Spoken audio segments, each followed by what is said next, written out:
if they react at all, they see everything go down, they say, "Oh, great, everything's on sale at the market."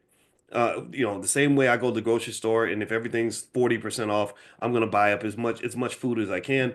Well, now instead of buying food, I'm gonna buy stock. Instead of buying physical food, I'm gonna buy some financial food. I'm gonna go eat me some Nvidia. I'm gonna go and prepare a meal made out of AMD stock. I'm gonna make a souffle out of my Tesla stock, whatever it is, right? So at the end of the day, this is what works. This is the strategy, folks. And this is the time where you have to find your way to uh, find some mental clarity and ask yourself, what am I going to do? How am I going to respond to this?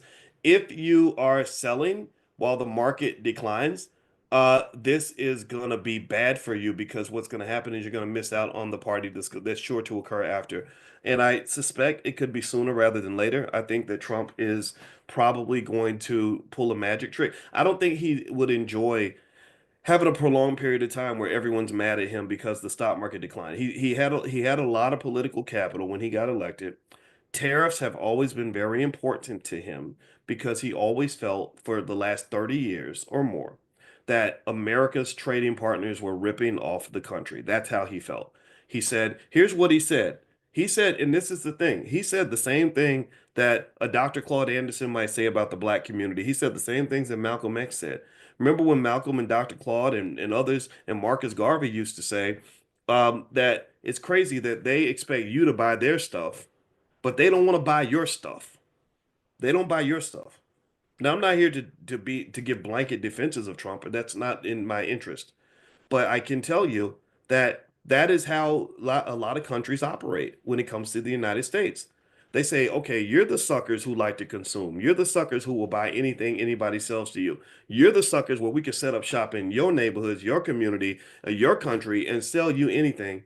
But we're not doing that. We're going to protect our economy. So what he was basically saying, if you go back and listen to him on the Oprah Winfrey Show 30 years ago, early 90s, Trump said, it's crazy to me how anybody in Japan, any company in Japan, like they can dump their automobiles into our markets. They can sell anything they want in the United States. But when we try to sell over there, they don't want to buy our stuff. So I understand why he's feeling this way. What I don't agree with, though, is I don't agree with the execution. I think that if you're disrupting the global economic order on such a vast scale, you should probably not do it like a bull in a china shop. And that's the issue with Trump, in my view, is that he's kind of a sloppy guy that isn't thinking about how things flow and about the collateral damage of various economic policies. And that's what I see. All right, so I'm going to give you some more investments that I plan to make in a second. So do me a favor, please hit the thumbs up button, thumbs up, share, subscribe.